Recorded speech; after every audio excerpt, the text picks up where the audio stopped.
the very first mastermind I went to, I remember like I signed up for it and I had all this like kind of anxiety and kind of like, oh man, I'm going to go like sit in this circle of random people that I don't know that are all uber successful.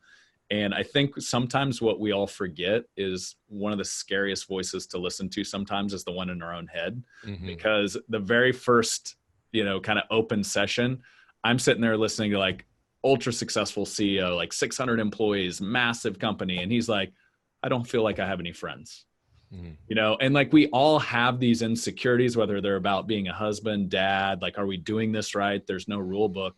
And like the power of like what the conversation Justin and I have had and the power of the group that you get together, John, is we all have issues. And the best thing you can do is just get them out and somebody else says, dude, me too. Yep.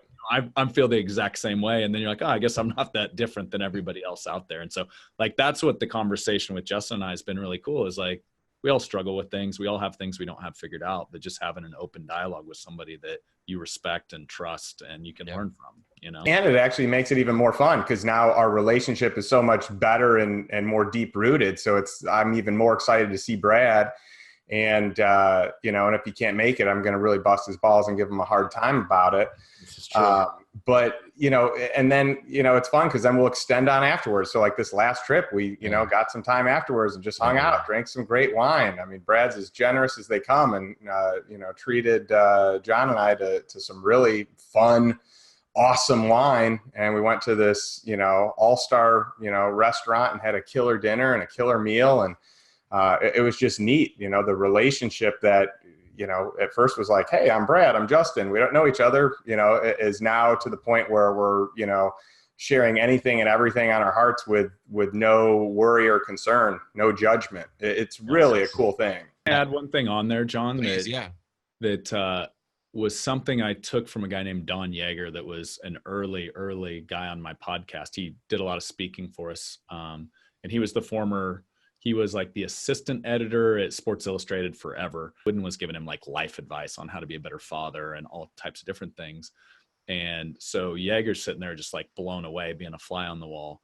And at the end of this conversation, he goes up to Wooden and he says, what would a guy like me have to do to mentor under a guy like you?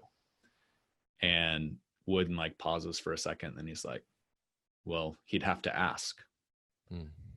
And that was his answer. And that led to him mentoring under Wooden for like, I don't know, however many years, I think like 5 years, 6 years, like pretty much up until the end of his life.